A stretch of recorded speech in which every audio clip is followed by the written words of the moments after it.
नमस्ते, सदावत सले मातृभूमि, जय हिंद। दोस्तों क्या भारत को भी इजराइल के आयरन डोम की आवश्यकता हो गई है? क्योंकि जिस तरीके से ड्रोन अटैक किया गया है, हालांकि अभी तक इस बात की पुष्टि नहीं हो पाई है कि ये ड्रोन अटैक किया कहां से गया था, लेकिन जो सोर्सेस हैं वो ये बताते हैं कि सीमा पार से ये अटैक किया गया था। लेकिन यहाँ पर सबसे ज़्यादा ज़रूरी हो जाता है कि किस तरीके से ड्रोन को कंट्रोल किया जा सके ताकि भविष्य में इस तरीके के हमलों को रोका जा सके। हालांकि इस बारे में जो हमारी सिक्योरिटी एजेंसीज थी उन्होंने पहले ही अलर्ट कर दिया था, लेकिन अब ये मांग उठ रही है कि भारत के पास भी ऐसे ड्रोन हमलों से निपटने का इंतजाम होना चाहिए। और उसके लिए इजराइल का उदाहरण भी दिया गया है, जिसके पास आयरन डोम है, जो कि एक कारगर डिफेंस सिस्टम है। लंबे अरसे से भारत आतंकवाद का शिकार रहा है और भारत के लिए चुनौती लगातार बढ़ रही है। हालांकि इस ड्रोन अटैक ने इस बात को साबित तो कर दिया है कि अब भारत को अपनी सुरक्षा तैयारियों को मजबूत करना होगा, क्योंकि जिन ड्रोनों का इस्तेमाल किया जा रहा है वो काफी सस्ते ड्रोन है और ऐसे सस्ते ड्रोन 20,000 रुपए में भी उपलब्ध हो सकते हैं और ये 5 से 8 किलो का वजन ले जा सकते हैं। और ऐसे में इनको थोड़ा सा अपग्रेड करके या इनके साथ छेड़ाखानी करके इन्हें विस्फोटों को ले जाने लायक तैयार किया जा सकता है। हालांकि इंडियन एयरफोर्स की तरफ से इस मामले पर कोई ऑफिशियल स्टेटमेंट नहीं आया है, लेकिन इस जांच में ड्रोन हमले का शक जताया गया है। इसके लिए एनआईए की टीम जांच कर रही है, वो जम्मू कश्मीर पहुंच चुकी है और अब इस बात का पता लगाया जा रहा है कि ड्रोन का जो हवाई मार्ग था वो कहां का था, यानी कि किस रास्ते से ड्रोन एयरफोर्स स्टेशन पर अटैक करने के लिए आए थे।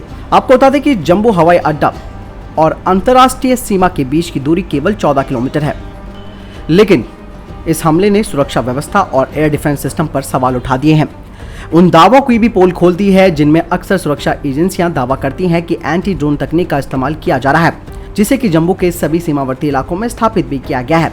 इस हमले ने साबित कर दिया कि आतंकी ड्रोन का इस्तेमाल सरहद पार से सिर्फ हथियार और नशीले पदार्थों को भेजने के लिए नहीं कर रहे हैं, बल्कि अब इनका इस्तेमाल हमलों में कर रहे हैं और ये हमला शुरुआत भर है। हालांकि दुश्मनों पर हमला करने के लिए ड्रोन्स का इस्तेमाल दुनिया में कई जगह पर किया जा चुका है और आर्मीनिया और अजरबैजान की लड़ाई में आप देख ही चुके होंगे। लेकिन हम अब इस बात को इस तरीके से नहीं मान सकते किसी के ऊपर कि ये आईएसआई ने ड्रोन हमला कराया है या लश्कर तोयबा का, क्योंकि बिना सबूत के भारत भी जवाबी कार्रवाई नहीं कर पाएगा। ऐसे में पाकिस्तान की तरफ से जो अपडेट आई है, उन्होंने भी अपनी सुरक्षा व्यवस्था को चाक चौबंद कर दिया है। उनको भी डर लग रहा है कि कहीं इसके तार अगर पाकिस्तान से जुड़े हुए मिलेंगे तो भारत काउंटर अटैक जरूर करेगा। इसीलिए उसने अपनी फोर्स की डिप्लॉयमेंट बढ़ा दी है और सुरक्षा प्रतिष्ठानों पर भी चाक चौकसी बढ़ा दी है।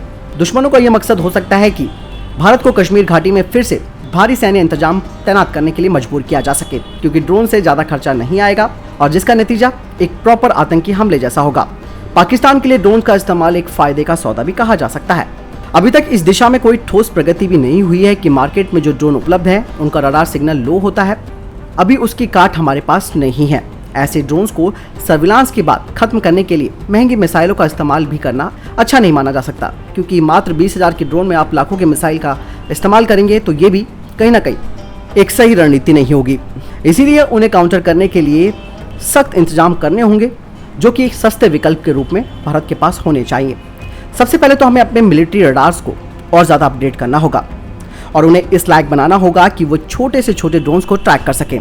ड्रोन के हमलों में भारी सिक्योरिटी कवर या फिर सीसीटीवी कैमरे मॉनिटरिंग नहीं बचा सकते हैं। इसके लिए हाईटेक सॉल्यूशन खोजना होगा। डीआरडीओ आतंकी ड्रोन से निपटने के लिए किस तरीके की तकनीक पर काम कर रहा है, इस बात पर भी ध्यान देना होगा। और ये नहीं, इस हमले के बाद अब डीआरडीओ पर रक्षा मंत्रालय का दबाव भी बढ़ाना चाहिए कि भैया जल्द से जल्द एंटी ड्रोन सिस्टम तैयार करो, ताकि उसे हम तैनात कर सके और इस तरीके की घटना दोबारा ना हो सके। ड्रोन हमले में भारत कहां पर खड़ा है, ये बात भी आपको जाननी जरूरी है। भारत में ड्रोन्स को लेकर एक प्रॉपर पॉलिसी नहीं है।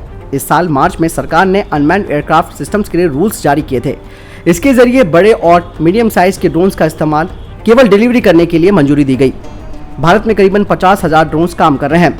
एयरफोर्स के पास ऐसे हमले से निपटने के लिए कुछ इंतजाम जरूरी हैं, मगर ये पूरे देश में उपलब्ध नहीं है। अगर Bharat S-400 air defence system हासिल करता है तो मुख्य तौर पर वो रॉकेट, मिसाइल, क्रूज मिसाइलों से बचाव कर सकता है, लेकिन इन छोटे ड्रोन से वो भी बचाव नहीं कर सकता है। ड्रोन हमलों को कैसे रोका जाना चाहिए, इस मामले में जो एक्सपर्ट्स हैं वो इजराइल का उदाहरण देते हैं, जिनके पास आयरन डोम है। आयरन डोम एयर डिफेंस सिस्टम है, जो कि कम रेंज वाला, जमीन से हवा में मार करने वाला एयर डिफेंस सिस्टम है। इसमें एक रडार और इंटरसेप्टर मिसाइलें लगी होती है, जिनका इस्तेमाल किसी rocket, missile, aircraft, helicopters, drones को न्यूट्रलाइज करने में किया जाता है। इजराइल ने यह तकनीक 2011 से ही इस्तेमाल करनी शुरू कर दी थी आयरन डोम में 3 सिस्टम होते हैं जो एक साथ काम करते हैं। इसका रडार हर आने वाले खतरे को भांप लेता है। हर मौसम में इस्तेमाल इसे किया जा सकता है। इसीलिए आयरन डोम सिस्टम जो है वो महंगा भी है। लेकिन आयरन डोम के साथ क्या प्रॉब्लम है ये भी आपको जाननी जरूरी है। आपको बता दें कि वायुसेना के पूर्व एयर मार्शल रिटायर्ड पीके बबोरा ने बताया कि इजराइल जो सिस्टम यूज करता है वो इतना कारगर इसीलिए है क्योंकि उसे लॉन्च पैड का पता होता है। इजराइल के दुश्मन एक छोटे इलाके में सिमटे हैं और वहीं से फायर कर सकते हैं। भारत के लिए दिक्कत यह है कि उसकी अंतर्राष्ट्रीय सीमा काफी बड़ी है और हम इतने बड़े पैमाने पर इस तरीके की शील्ड तैयार नहीं कर सकते हैं। लेकिन हाँ, तकनीक के सहारे इन ड्रोन्स को हमला करने से पहले ही उड़ाया जा सकता है। तो यानी कि इजराइल डोम भी एक कारगर उपाय नहीं है भारत के पास इस तरीके के ड्रोन हमलों को रोकने के लिए। लेकिन सबसे ज्यादा जरूरी क्या है, हमें ऐसी तकनीकें विकसित करनी होंगी जो कि पता लगा सके इन छोटे से छोटे ड्रोन्स का जो कि दुश्मनों के द्वारा भारत में भेजे जा रहे हैं।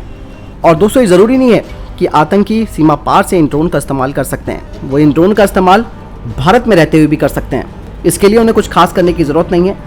इसके लिए उन्हें सिर्फ यही करना है कि इन मार्केट में उपलब्ध ड्रोनों को कस्टमाइज करके उन्हें हथियार ले जाने लायक बनाना होगा, जिसे कि वो करने भी लगे हैं। तो ऐसे में टेंशन तो है, लेकिन अब DRDO पर जिम्मेदारी बहुत ज़्यादा है कि उसे छोटे से छोटे ड्रोन्स का पता लगाने जैसे सिस्टम बनाने होंगे ताकि भारत के सुरक्षा प्रतिष्ठान हो या फिर आम लोग उन तक इस तरीके के हमले दोबारा ना हो सके। दोस्तों, आपको क्या लगता है इस पूरे सिनेरियो के बारे में कि हम कहां पर खड़े हैं ड्रोन के मामले में और किस तरीके से काउंटर करना है? आपको क्या लगता है कमेंट सेक्शन में लिखकर जरूर बताएं। बहरहाल इस वीडियो के लिए इतना ही। मिलता हूं नई वीडियो के साथ। ख्याल रखिएगा अपना। नमस्कार, जय हिंद, जय भारत, वंदे मातरम।